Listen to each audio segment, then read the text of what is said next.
Shalom, mes bien-aimés dans le Seigneur. Shalom, les saints du monde entier. De partout. Nous vous saluons au nom puissant et merveilleux de Jésus-Christ. C'est votre frère apôtre Léon Tchouni depuis l'Imété résidentiel avenue Kimpoko numéro 16. Nous sommes dans la République démocratique du Congo. Je suis ici pour vous présenter cette parole de Dieu. Nous sommes en train de parler sur les semailles et la moisson. Les semailles et la moisson, c'est l'écriture que nous avons prise dans Genèse chapitre 8 au verset 22. Au verset 22, qu'est-ce que nous devons lire là? Genèse 8, verset 22. Tant que la terre subsistera, les semailles et la moisson, l'effroi et les chaleurs, l'été et l'hiver, les jours et la nuit, ne cesseront point. Les semailles. Qu'est-ce que les semailles?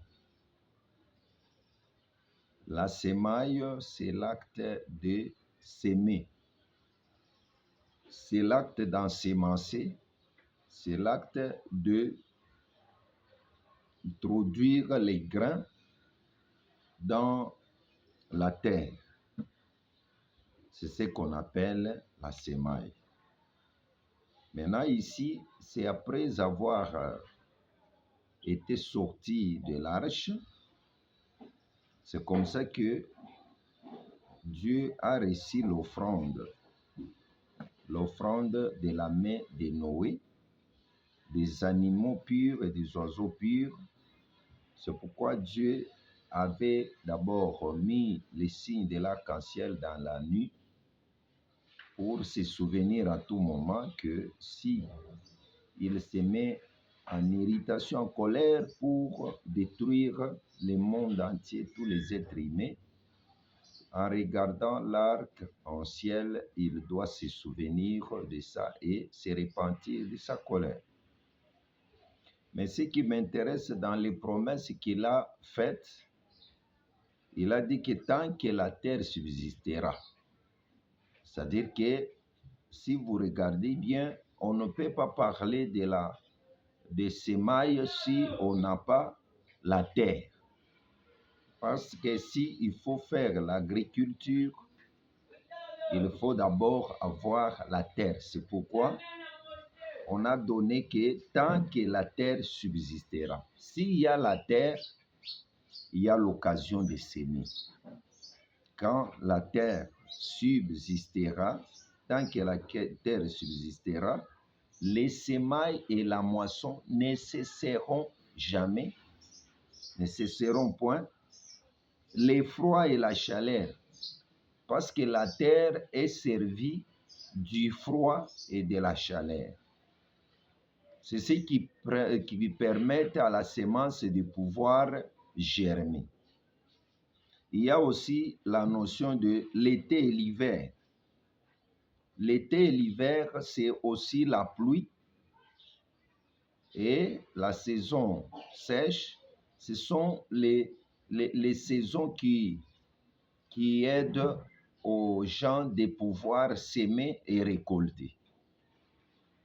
C'est pourquoi on dit que les jours et la nuit. C'est-à-dire que quand on parle déjà du jour et la nuit, dans la semaille, il y a aussi la notion de temps. Parce que si nous voulons savoir les jours, nous nous servirons de la Genèse. La Bible dit que Dieu, au 4e jour, il avait placé les luminaires dans les cieux. Quand il a placé les luminaires dans les cieux, il dit que c'est pour marquer les époques, c'est pour séparer les années et les jours. Je pense que c'est l'écriture c'est l'écriture pendant la création dans Genèse chapitre 1, verset 14, on dit que Dieu dit qu'il ait des luminaires dans l'étendue du ciel pour séparer les jours d'avec la nuit, que ce soit des signes pour marquer les époques, les jours et les années. C'est pour séparer les jours et la nuit. Vous comprenez qu'il y a la notion de temps déjà, parce que les luminaires, c'est ce qui nous donne la facilité de compter les temps et les âges. Ici, c'est pour dire que la semaille, c'est une bonne période. On peut s'aimer comment? On ne peut pas s'aimer si on n'a pas la terre.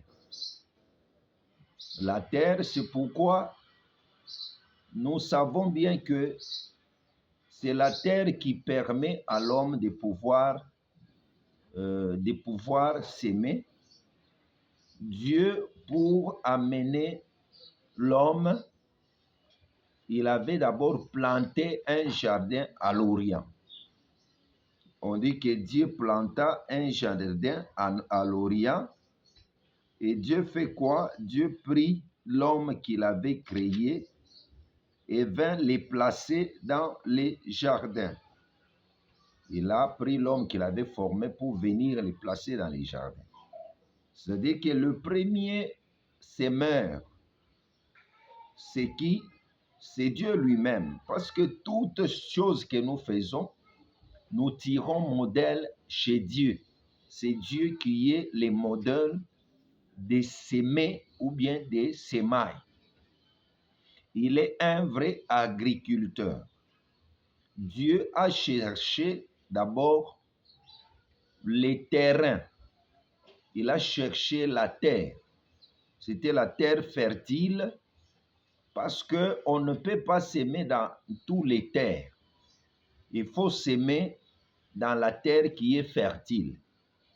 Par là, nous pouvons aussi nous inspirer que l'Orient et aussi l'Éden, c'était une contrée fertile où Dieu devrait planter les jardins. Dieu, comme un vrai semeur, il va se servir du choix de la terre. Il faut que la terre soit une terre fertile. C'est pourquoi, quand la terre est fertile, elle doit permettre aux semences de germer. Quand la terre n'est pas fertile, ça doit donner des complications. C'est pourquoi, mes bien-aimés dans les Seigneurs, il y a un problème qui se passe maintenant. Dieu, quand il a labouré, il a planté les jardins. Maintenant, c'est alors qu'il vient avec l'homme qu'il avait formé. Il plaça l'homme où? Dans les jardins. C'est-à-dire que s'il y a déjà les jardins, il y a les propriétaires du jardin, il y a le propriétaire du champ, mais on ne peut pas laisser comme ça. On doit encore prendre les gardiens du champ. C'est pourquoi, si vous lisez toujours dans Genèse chapitre 1, au verset 15, on dit que Dieu prit l'homme et les plaça dans les jardins d'Éden pour cultiver et pour les garder. Dieu est le propriétaire du jardin. Dieu est le propriétaire de la terre. Il a déjà choisi la terre fertile dans laquelle il doit planter et aussi maintenant il a placé l'homme. C'est-à-dire que l'homme a été créé à l'image de Dieu. Dieu a dit que créons l'homme à notre image, créons l'homme à notre ressemblance. Dieu les créa, l'homme et la femme. Il les créa à l'image de Dieu. C'est pour dire que l'homme inclut, la femme est dans l'homme. tous les deux, on les appela du nom d'homme. C'est-à-dire, quand on voit l'homme, l'homme ne marche pas seul, parce que dans 1 Corinthiens chapitre 7, on dit qu'en Christ, il n'y a aucun homme sans la femme, il n'y a aucune femme sans l'homme. C'est-à-dire que Dieu, quand il crée l'homme, la côte, c'est déjà la femme qui est dans l'homme. Je ne vais pas aller loin de mon sujet. Je viens pour dire que c'est l'homme qui est le cultivateur. Dieu se sert de l'homme pour que l'homme puisse faire quoi? L'homme doit cultiver, l'homme doit garder. L'homme a l'esprit de Dieu. L'homme a la même vision de Dieu.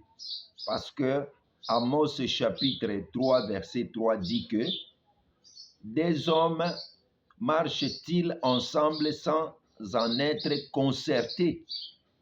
C'est-à-dire que les deux hommes doivent marcher ensemble et ils doivent se concerter.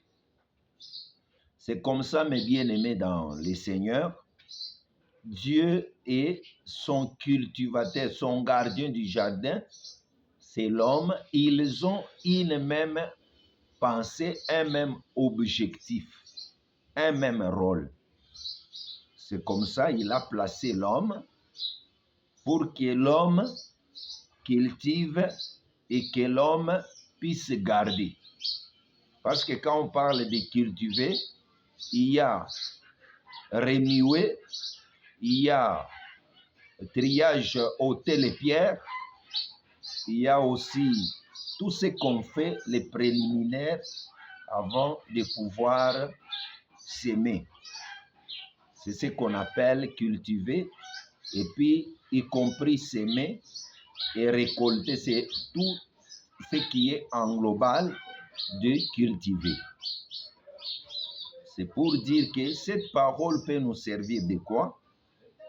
Je vais vous donner l'image de Dieu lui-même. Dieu, quand il veut faire la moisson, il ne peut pas rester bras croisés. Il y a les gens qui restent bras croisés, mais qui attendent de récolter. Il y a les hommes de Dieu qui ne veulent pas prier, qui ne veulent pas gêner, qui ne veulent pas évangéliser, qui ne veulent pas tout. Non, l'homme de Dieu craint la prière, l'homme de Dieu craint l'évangélisation, il craint tout les suivis, mais il attend qu'il puisse récolter. Il y a les paresseux aujourd'hui qui sont dans ce monde. Il est en train de passer le temps sous les arbres. Il est en train de suivre l'ombrage de la journée, mais il n'a pas l'idée que Dieu avait. Mais Dieu a créé l'homme à sa ressemblance. Tout ce que Dieu a fait pour réussir, nous devons aussi le faire pour réussir. Je dis que toi, tu es à l'image de Dieu. Ce que Dieu a fait pour réussir, toi aussi, tu dois le faire pour réussir. C'est comme ça, mes bien-aimés. La Bible me dit ceci. L'homme a fait comment? L'homme est là. On l'a placé pour cultiver et pour garder. Les champs, c'est toute une richesse. Pour que vous puissiez comprendre, celui qui peut être le semeur, il doit être enrichi. Parce que moi, selon la Bible, j'ai déjà constaté ceci. Notre bien-aimé Isaac était arrivé à Guérar dans Genèse chapitre 26, versets 12 à 14. On dit qu'il s'aima et cet homme devint de plus en plus riche. Il avait les gros bétail, les troupeaux de gros bétail, les troupeaux de menu bétail, il avait des serviteurs et des servantes, il avait de l'or et de l'argent. C'est-à-dire que les champs peuvent engendrer l'or, les champs peuvent engendrer l'argent, les champs peuvent engendrer aussi les serviteurs et les servantes. C'est-à-dire que quand tu as les champs, tu as la richesse. Quand tu as les champs, tu as la bénédiction. Quand tu as les champs, tu dois t'acquérir les serviteurs, tu dois t'acquérir les servantes, tu dois t'acquérir les richesses. C'est comme ça que nous voulons vous amener dans cette prédication. Bien-aimés, c'est pourquoi pendant ces moments, nous disons que quand on a placé l'homme dans les jardins, vous devez comprendre que l'homme devrait travailler. Il y a un autre phénomène qui accompagne les semailles. D'abord, on dit que Dieu n'avait pas fait pleuvoir. Pourquoi? Parce que avant que l'homme ne soit pas dans les jardins, Dieu n'avait pas fait pleuvoir. Dieu avait attendu la formation de l'homme. Quand Dieu forme l'homme, alors Dieu va maintenant réveiller l'homme. C'est là où la pluie va maintenant tomber. La pluie va commencer à tomber parce que Dieu a déjà créé l'homme, il l'a formé. C'est comme ça, vous pouvez nous comprendre.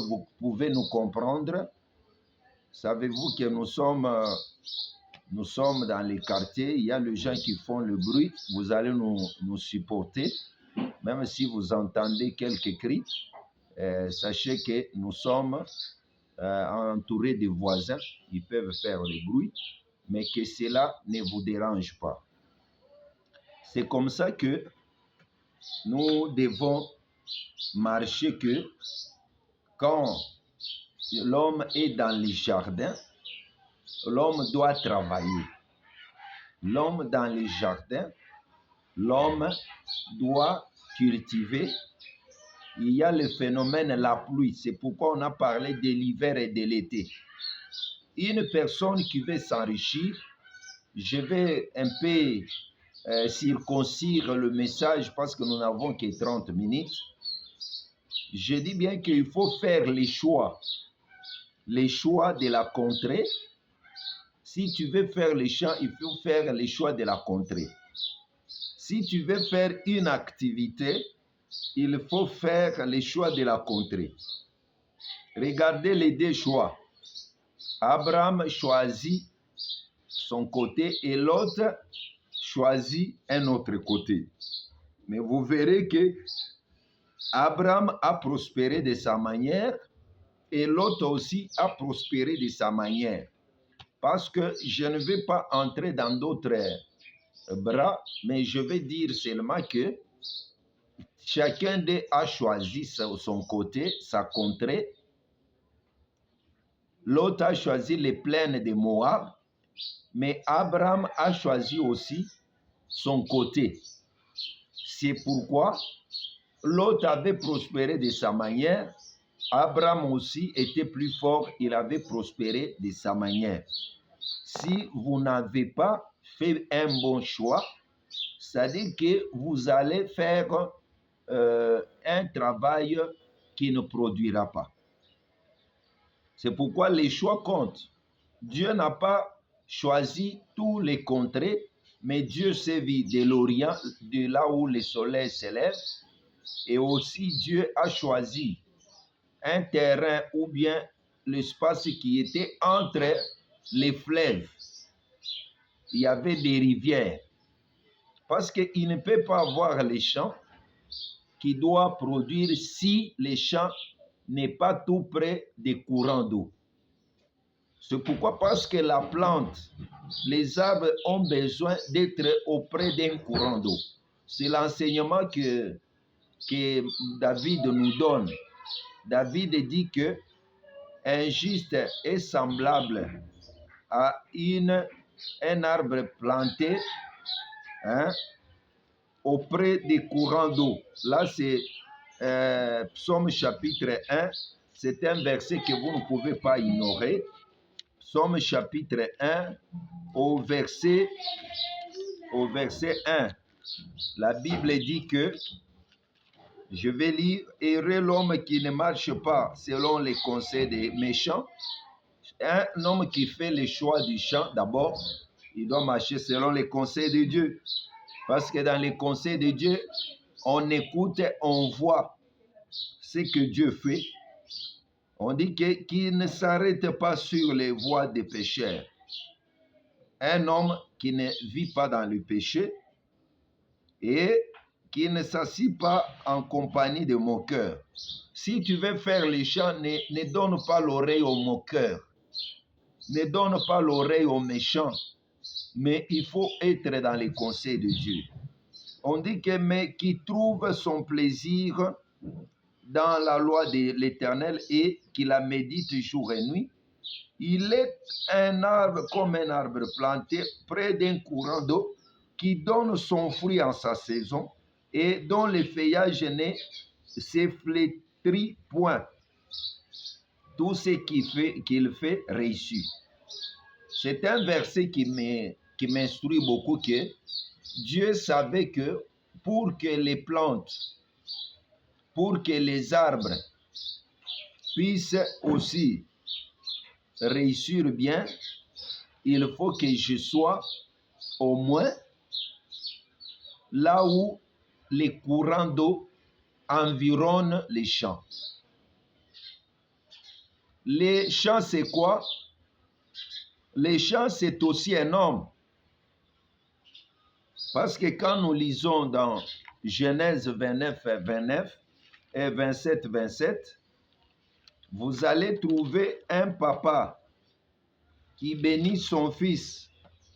C'était Isaac. Isaac bénit Jacob.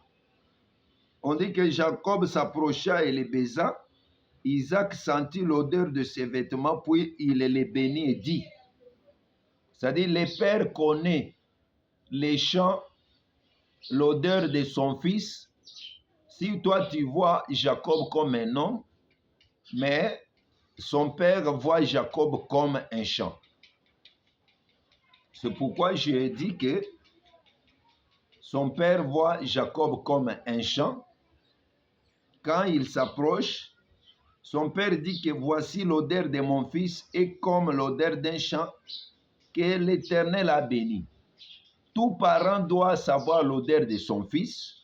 Si ton fils dégage l'odeur d'un champ que Dieu n'a pas béni, il faut chercher à restaurer ton fils pour qu'il soit les champs que l'Éternel a bénis. Par là, avec ces versets ici de Genèse 27, 27, ça nous donne l'idée aussi qu'il y a un homme qui peut être un champ. Et quand il y a un champ, on dit que Dieu te donne de la rosée du ciel et de la graisse de la terre, du blé et du vin en abondance. C'est-à-dire que les champs ont besoin de la rosée, les champs ont besoin aussi de la graisse de la terre. Par là, nous comprenons que la rosée du ciel, la rosée, c'est déjà la pluie. Parce que quand nous parlons de la rosée, c'est déjà la pluie. Là, nous nous servons directement du livre de Deutéronome. Deutéronome chapitre 32. Dans Deutéronome chapitre 32, c'est Moïse qui chante. Moïse dit que cieux prête l'oreille et je parlerai. Terre écoute les paroles de ma bouche. que mes instructions se répandent comme la pluie. C'est-à-dire que les instructions sont la pluie, que ma parole tombe comme la rosée. La parole tombe comme la rosée. La pluie et la rosée, c'est plus que l'eau qui est dans le nuage qui peuvent se déverser dans les champs. Pour que les champs puissent prospérer, il faut qu'il ait la rosée. C'est pourquoi on dit au champ qu'il y ait un homme que Dieu te donne de la rosée. Comme des ondées sur la verdure, comme des gouttes d'eau sur l'herbe, c'est-à-dire sur l'herbe. C'est-à-dire que quand il y a la rosée, c'est déjà la rosée. Les champs, c'est un homme. Et la rosée aussi, c'est la pluie, c'est la parole de Dieu. On dit que la rosée et la pluie est l'instruction et la parole, c'est la rosée. C'est-à-dire que là où il y a la parole, il y a la pluie.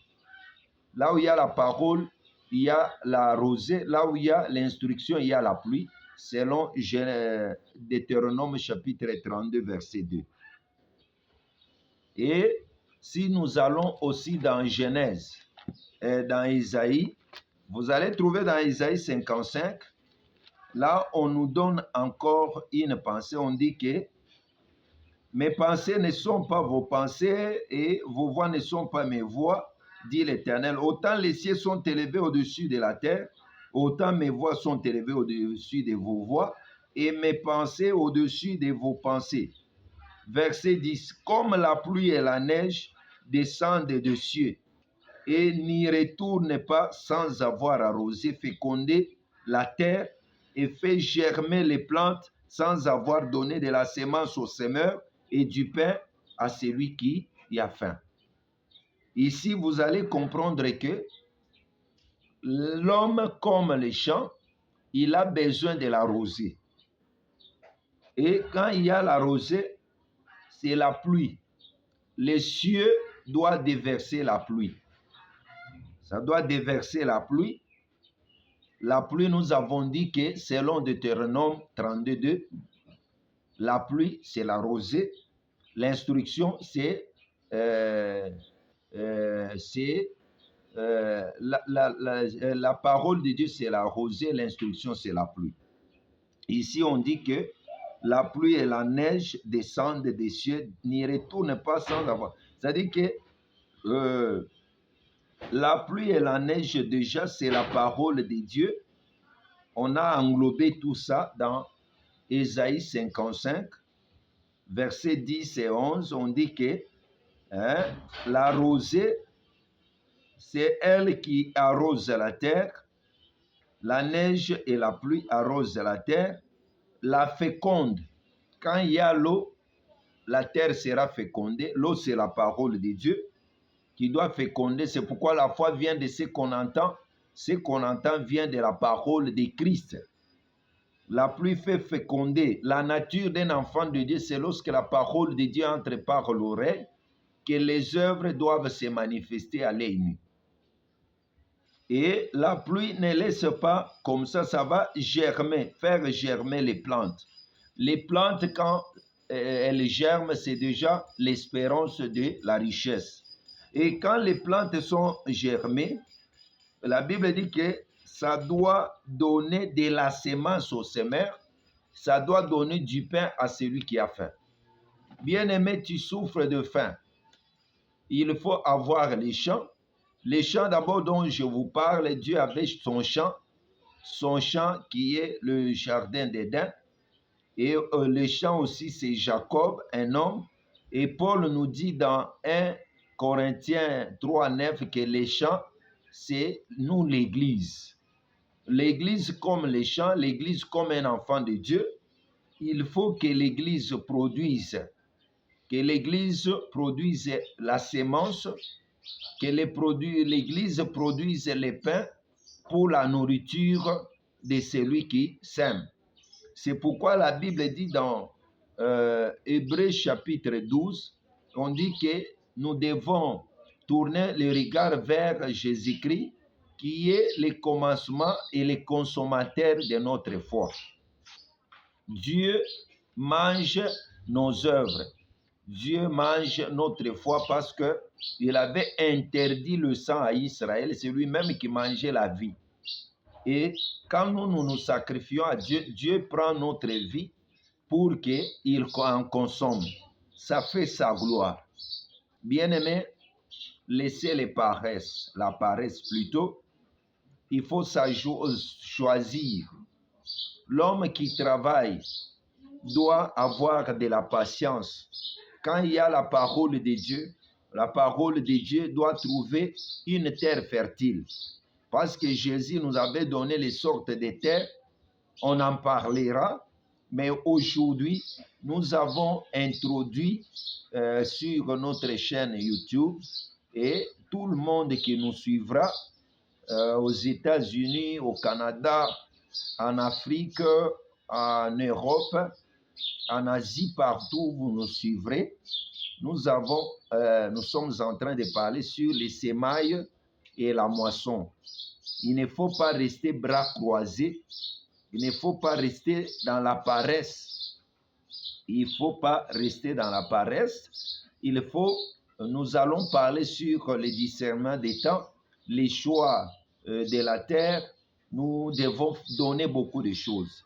Dieu, quand il voulait produire, il a créé l'homme à son image.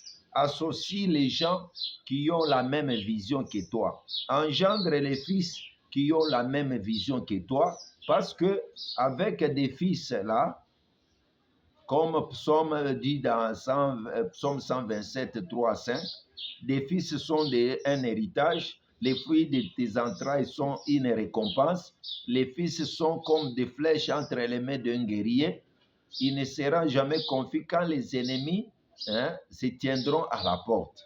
Ce sont les fils qui deviennent richesses. Si vous avez une même pensée, les champs vont aller de l'avant. C'est pourquoi, mes bien-aimés dans les Seigneurs, l'année 2025, c'est l'année des semailles et de la moisson. La loi des semailles et de la moisson ne cesseront jamais. Il ne faut pas rester croiser les bras. C'est pourquoi nous allons en parler en long et à large.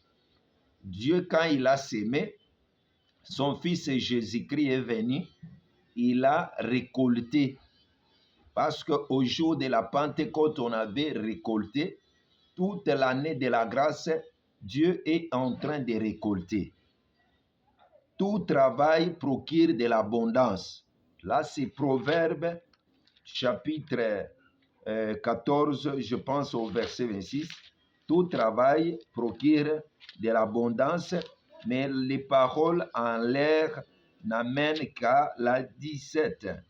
Là, c'est Proverbe 14, verset 23. Laissons la paresse. Les saints, nous devons travailler dans les domaines de la foi, dans les domaines d'évangélisation, dans les domaines de gagneurs d'âme. Nous devons travailler pour que nos églises puissent aussi épanouir et prospérer, aller de l'avant. Que la grâce de Dieu te soit donnée quand tu écouteras cette parole, que cette parole te révolte, car tu es à l'image de Dieu, tu es le fils du roi, tu es l'homme que Dieu a placé dans son champ. Aujourd'hui, l'homme qui est dans les champs, c'est aussi le ministre de la parole. L'homme qui est dans les champs, c'est tout serviteur et servante de Dieu. Chacun doit travailler dans son domaine, dans son don, dans sa grâce, dans sa mesure. Et aussi, quand nous sommes dans nos postes, nous allons prospérer. Même dans les affaires, il ne faut pas pleurnicher. Il ne faut pas rester toujours mendiant. Il ne faut pas rester en train de quémander, en train d'attendre toujours la main tendue.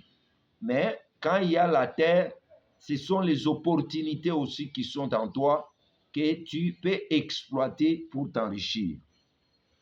Que le Dieu du ciel vous bénisse. Je vais déclarer les paroles. Avec cette parole, que Dieu te donne un esprit de révolution, un esprit de révolte, un esprit du travail, un esprit de sagesse pour que tu attires la richesse, Pourquoi? Parce que Dieu a semé, il est enrichi.